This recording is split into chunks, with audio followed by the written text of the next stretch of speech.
रहते इनके घर पर है निकाह के बगैर। इनकी तो इज्जत महफूज नहीं रहती। इनकी जो बेटी है, जो जवान बेटी है, उसकी भी इज्जत के साथ खेलने की कोशिश करता है। तो एक दिन से मुझे कहा कि आप मुझे अच्छी लगती हैं। इसे समझाया भी कि तुम्हारा दिमाग खराब है। इसने कुरान पाक पकड़ा, पे हाथ रख के दोनों कसम खाई और रोने लग गया।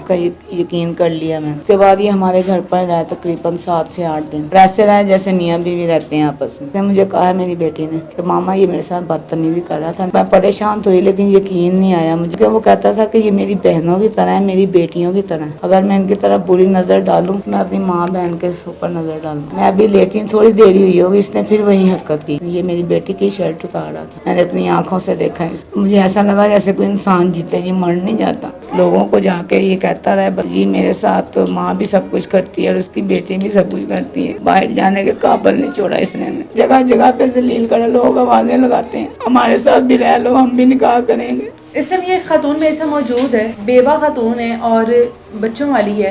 एक लड़का है जो इसको लालच देता है शादी का और ये कहता है कि तुम मुझे अच्छी लगती है, मैं तुमसे शादी करना चाहता हूँ, निकाह करूंगा। यकीन नहीं करती पहले सिर्फ इस वजह से कि अब उम्र के इस हिस्से में है, बच्चियां जवान है, अब शादी करने की क्या वजह। हालांकि ज्यादा उम्र नहीं है, 36 से 37 साल इनकी उम्र है, लेकिन क्योंकि शोहर फौत हो चुका है और जवान बेटी है तो इस चीज का रिस्क नहीं लेना चाहती थी कि मैं जवान बेटियों के होते कैसे शादी करूँ। बहुत वादे और बहुत कस्में, बड़ी बड़ी कस्में उठाता है कि मैं तुमसे शादी करना चाहता हूँ और तुम्हें इज्जत देना चाहता हूँ, और उसके बाद कहीं जाकर बच्चियों के फोर्स करने पर ये शादी के लिए रजामंद हो जाती है कि ठीक है मैं निकाह कर लेती हूँ। लेकिन उसके बाद वो रहते इनके घर पर है निकाह के बगैर, और उसके बाद इनकी तो इज्जत महफूज नहीं रहती। इसके अलावा इनकी जो बेटी है, जो जवान बेटी है, उसकी भी इज्जत के साथ खेलने की कोशिश करता है। अल्लाह का शुक्र है कि उस बेटी की इज्जत आज महफूज है और उसके शर से ये बच गई है। अब मामला है क्या, इनसे पूछते हैं किस तरह से यकीन दिलवाया उसने शादी का आपको।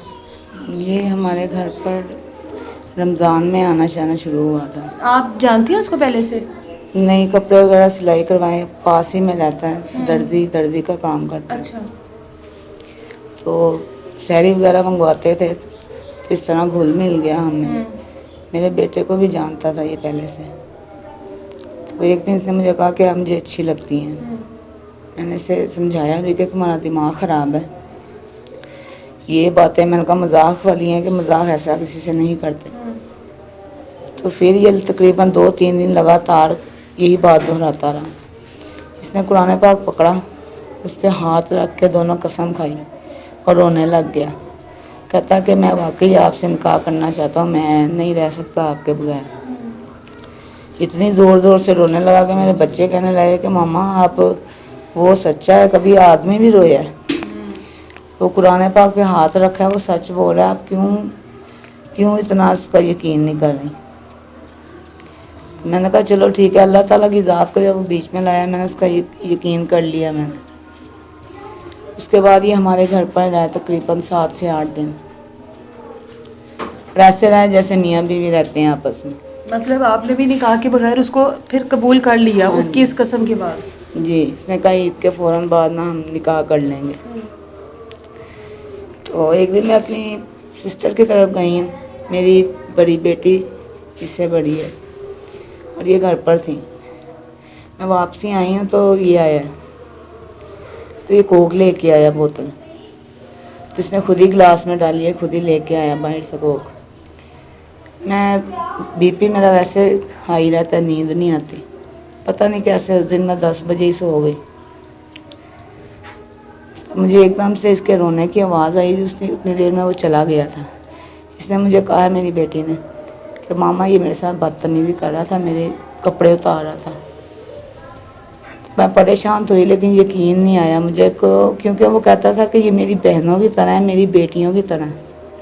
अगर मैं इनकी तरफ बुरी नज़र डालूं तो मैं अपनी माँ बहन के ऊपर नज़र डालूं। तो अगले दिन फिर ही आया, खाना खाया हमने, ये फिर कोक लेके आया। तो मैंने कोक नहीं पी। मैं ना पीते साहब मैं लेट गई हूँ। बच्चे पहले से आधे बच्चे घर पर नहीं थे, अपनी आंटी की तरफ गए थे। तो मैं अभी लेटी थोड़ी देरी हुई होगी, इसने फिर वही हरकत की। इसने ये मेरी बेटी की शर्ट उतार रहा था। मैंने अपनी आंखों से देखा इसे। मुझे ऐसा लगा जैसे कोई इंसान जीते जी मर नहीं जाता। मैंने कहा ये तुम क्या कर रहे हो। तो जल्दी से उठ के मेरे पास आया, कहता क्या हुआ, छोटी मोटी गलतियाँ इंसान से होती रहती हैं। मैंने कहा ये मेरी बेटी के तुम कपड़े उतार रहे थे, इतनी देर में ये भी उठ गई, ये रोने लग गई। कहती मामा इसने आगे भी मेरे साथ 1-2 बार ये बदतमीजी की है। तो अगर मैं कहती हूँ ना मैं मामा को बताती तो कहता है तुम्हें मार डालूंगा और तुम्हारा यकीन भी कोई नहीं करेगा। अब यकीन करे मुझे निकाह का कह के तो इसने ये धोखा दिया, सब कुछ करके मेरे साथ मेरी बेटी को अपनी ही बेटियां कह के इसने ये हरकत करने की कोशिश की। उस दिन से ये अपने घर भाग गया। अच्छा, उसके बाद से भाग गया? हाँ जी। वो निकाह के दावे, वो कस्में, वो सब कुछ मैं इसके वहीं पर? पीछे इसके घर गई, इसकी माँ इसके चाचुओं ने मुझे जलील किया, गालियाँ बकी, मुझसे हाथापाई तक आए कि तुम तो सही नहीं हो, तुम बुरी हो, तुम पता नहीं क्या क्या करती हो, क्या क्या नहीं, तुमने हमारे लड़के को फंसाया। मैं रोती रही, मैंने कहा इसने कुरान पे हाथ रखा और कसम खाई है। आके कहता मैंने कब कुरान की कसम खाई है। मैंने कहा तुम्हें अल्लाह गरक करेगा, तुम पे चलिए, वो तो अल्लाह और उसका मामला रह गया। बेटा, ये सब कुछ आपके साथ ये करता रहा है। आप जब पहले दिन इसने ये हरकत की है, आप पहले दिन ही मामा से कह देती? मैं कहने लगी थी, मामा ने यकीन नहीं था किया। मामा ने यकीन नहीं किया था? जी। फिर अगले दिन आया, फिर मामा ने देखा तो फिर मामा ने उसे उतनी देर में ये भाग गया था घर से।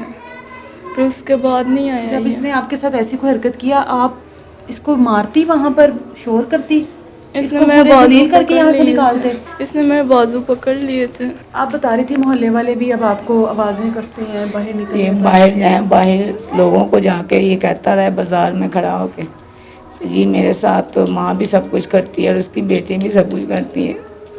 अब यकीन करें बाहर जाने के काबिल नहीं छोड़ा इसने हमें।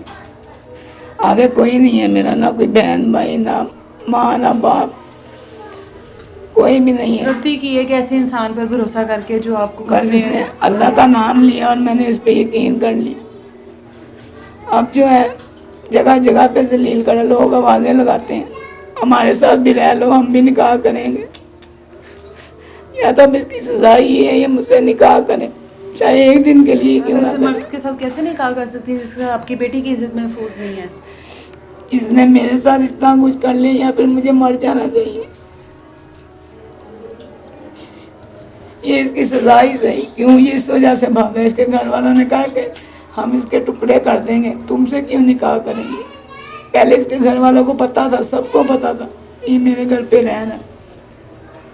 क्या कहा जा सकता है, औरतें क्यों भरोसा कर लेती हैं कि ऐसे आदमी के ऊपर कि जो भरोसे के काबिल नहीं होता, और उसके बाद इतना भरोसा कर लेती हैं कि अपने घर में रहने की इजाज़त दे देती हैं, अपने बच्चों के साथ रहने की इजाज़त दे देती हैं, जवान बेटियों की माएँ। अब बेवा और तलाक याफ्ता औरत किधर जाए अगर वो किसी और मर्द के ऊपर भरोसा करने के अलावा उसके पास कोई चॉइस नहीं है। अब वो भरोसा करे और कोई चॉइस भी नहीं है और वो बंदा फिर उसके साथ ये सब कुछ करे, उसके बाद कहाँ जाएंगी तलाक याफ्ता और बेवा औरतें? बच्चियां यतीम ही रहेंगी उसके बाद, क्योंकि कोई भी दूसरा मर्द आकर इनको बाप वाली मोहब्बत नहीं दे सकता, बाप वाली शफकत नहीं दे सकता। लेकिन फिर भी औरतों को इस चीज़ के बारे में अच्छे तरीके से देख लेना चाहिए कि किसके ऊपर भरोसा कर रही हैं। इजाज़त दें।